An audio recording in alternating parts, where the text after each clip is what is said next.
ഇന്ന് ലോകം മുഴുവനും നമ്മൾ കണ്ടുകൊണ്ടിരിക്കുന്ന ഒരു പ്രതിഭാസമാണ് ഇസ്ലാമിക തീവ്രവാദത്തിനെ തച്ചുടച്ച് ഇല്ലാതാക്കുക, പ്രതിരോധിക്കുക, അതിനെ എന്നേക്കുമായിട്ട് ലോകത്തിൽ നിന്നും ഉന്മൂലനം ചെയ്യുക.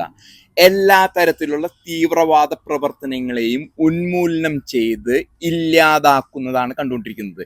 അതിൻ്റെ ഭാഗമായിട്ടാണ് നമ്മൾ ഇന്ന് ഇസ്രായേലുമായിട്ട് ബന്ധപ്പെട്ട് മധ്യപൂർവേഷ്യയിൽ നടക്കുന്ന യുദ്ധങ്ങളുടെ ബാക്കി പത്രം.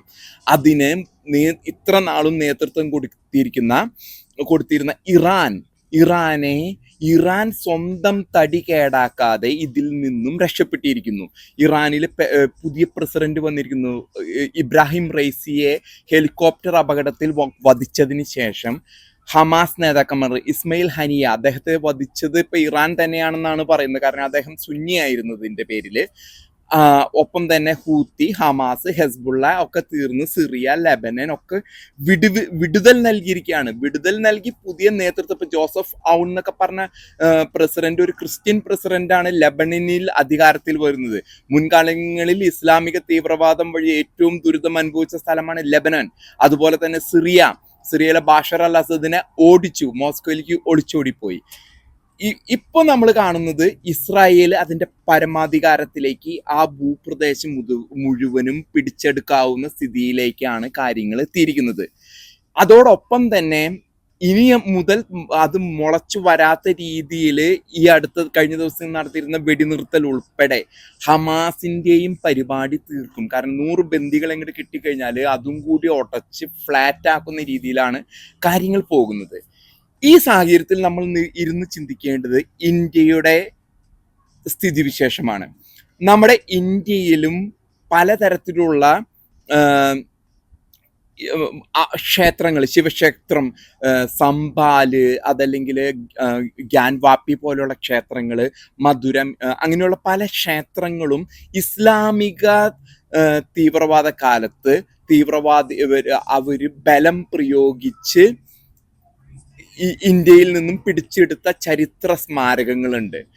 ഞാൻ വ്യക്തമായിട്ടും പ്രധാനമന്ത്രി ശ്രീമാൻ നരേന്ദ്ര ദാമോദർ ദാസ് മോഡിയോട് പറയാണ്, ഈ സ്ഥലങ്ങളൊക്കെ പിടിച്ചെടുക്കേണ്ട സമയം ഇന്നാണ്. ബലം പ്രയോഗിക്കേണ്ട ആവശ്യമൊന്നും വരില്ല. കുറച്ച് കൊലാറ്ററൽ ഡാമേജ്, കുറച്ച് ആൾക്കാർ ഇതിനെ പ്രതിരോധിക്കാൻ വരും. നല്ല മുസ്ലിം ഒന്നും അതിൽ പോകുന്നില്ല. കാരണം ഉള്ള മുസ്ലിംസ് ഒക്കെ ഇപ്പൊ എക്സ് മുസ്ലിമും, പിന്നെ നല്ല മുസ്ലിം ഈ വക പണിക്ക് നിൽക്കില്ല. കാരണം ഗാന്ധി കുടുംബം തന്നെ ഇപ്പുറത്ത് നിന്നിട്ട് അവരെ കുരുതി കൊടുക്കുന്ന സ്ഥിതിയാണ് ഉണ്ടാവുക. അപ്പൊ ഹൈന്ദവ സമൂഹത്തിന് അധികാരപ്പെട്ട അവരുടേതായ ബലം പ്രയോഗിച്ച് പിടിച്ചെടുത്തിരിക്കുന്ന മുഗൾ സാമ്രാജ്യകാലത്ത് പിടിച്ചെടുത്തിരിക്കുന്ന എല്ലാ ക്ഷേത്രങ്ങളും, ഗ്യാൻവാപ്പി ശിവക്ഷേത്ര ആയിക്കോട്ടെ, സംബാലായിക്കോട്ടെ, മധുര ക്ഷേത്രം ആയിക്കോട്ടെ, അത് കോടതി ഉത്തരവുണ്ട് കുഴിച്ചു നോക്കാന്ന്. 1991 നരസിംഹ റാവുവിന്റെ നേതൃത്വത്തിൽ ഒരു കോടതി ഉത്തരവ് വന്നിരുന്നു. 1947 മുമ്പുള്ള ആരാധനാലയ ആക്ട്, അതിനെ തച്ചുടച്ച് ചന്ദ്രചൂഡ് എന്ന ജഡ്ജി അദ്ദേഹം ഇറങ്ങിപ്പോകുന്നതിന് മുമ്പ് ഈ കഴിഞ്ഞ വർഷങ്ങളിൽ വീണ്ടും ഒരു നിയമം കൊണ്ടുവന്നിരിക്കുന്നു, ക്ഷേത്രങ്ങളിൽ കുഴിച്ചു നോക്കാം. അത് തിരിച്ചു പിടിക്കേണ്ട കാലം ഇന്നാണ്. ഇന്ത്യൻ ഹൈന്ദവ സമൂഹത്തിന് ഒത്തൊരുമിച്ച് പോയിട്ട് സമന്വയം, ഇത് നല്ലൊരു അവര് സമന്വയത്തിന്റെ ഒരു ഇതിലൂടെയാണെങ്കിൽ അങ്ങനെ, അതല്ലെങ്കിൽ അല്പം ബലം പ്രയോഗിച്ചാണെങ്കിലും അവര് ഹൈന്ദവ സമൂഹത്തെ, ഇത്ര സമാധാനപരമായി ജീവിച്ചുകൊണ്ടിരിക്കുന്ന ഹൈന്ദവ സമൂഹത്തെ തകർത്താണ് ഈ ക്ഷേത്രങ്ങളൊക്കെ നശിപ്പിച്ചും എടുത്തും അവരുടെ മോസ്കുകളും മസ്ജിദുകളും പണിതിരിക്കുന്നത്. അത് തിരിച്ചു പിടിക്കണം. ആ ശക്തികൾ ഇന്ന് കേരളത്തിൽ മാത്രമേ ഉള്ളൂ. സാദിഖ് അലി പോലെയുള്ള അദ്ദേഹം ഇവിടെ ഇരുന്ന് കൈയടിക്കുന്നത് അവിടെ ടർക്കിയിൽ ക്രിസ്ത്യൻ പള്ളി പിടിച്ചതിനൊക്കെ കൈയടിക്കണേ. അപ്പൊ ഈ സാഹചര്യത്തില് മോഡിജി കണ്ടുപഠിക്കേണ്ടത് നെത്തന്യാഹുവിനെയാണ്. നെത്തന്യാഹു ചെയ്യുന്ന ഇനി അങ്ങോട്ടും മുമ്പോട്ട് പോകുമ്പോൾ ട്രംപ് അധികാരത്തിൽ വരുന്നു. നെത്തന്യാഹു റഷ്യയായിട്ടുള്ള ബന്ധം ഇതൊക്കെ വെച്ചിട്ട് ഇന്ത്യക്ക് ഈ ക്ഷേത്രങ്ങൾ തിരിച്ചു പിടിക്കാനുള്ള കാലഘട്ടമാണ്. ഇപ്പൊ നമ്മൾ ഇസ്രായേലിൽ ഇനി കാണാൻ പോകുന്നത് ജെറുസലത്തിലെ അൽ അക്സ മോസ്ക്. അത് സോളമന്റെ കാലഘട്ടത്തിൽ പണിത പള്ളിയാണ്. അത് അവകാശപ്പെട്ടത് ജൂതന്മാര്, ക്രിസ്ത്യാനികൾക്കൊക്കെ അവകാശപ്പെട്ടതാണ്. അത് തിരിച്ചു പിടിക്കുമെന്ന് ഏകദേശം നമുക്ക് മനസ്സിലാക്കാൻ ഇപ്പൊ സാധിക്കും. ഒരു അധികം വർഷങ്ങൾ കഴിയുന്നതിന് മുമ്പ് തന്നെ അത് തിരിച്ചു പിടിക്കാനുള്ള സാധ്യത വളരെ കൂടുതലാണ്. ഈ സാഹചര്യത്തിൽ ഹൈന്ദവ സമൂഹത്തിന് അവകാശപ്പെട്ടത് ശ്രീമാൻ മോദി അദ്ദേഹം നേതൃത്വം കൊടുത്ത് ഈ വക ക്ഷേത്രങ്ങൾ, ഹൈന്ദവ ക്ഷേത്രങ്ങൾ തിരിച്ചു പിടിച്ച് അവിടെ നല്ല അയോധ്യയിൽ പണിത് പോലെയുള്ള ക്ഷേത്രങ്ങൾ പണിത് ഹൈന്ദവ സമൂഹത്തിന് നീതി നടപ്പാക്കി കൊടുക്കണമെന്ന് ഞാൻ വിനീതമായിട്ട് അഭ്യർത്ഥിക്കുകയാണ്.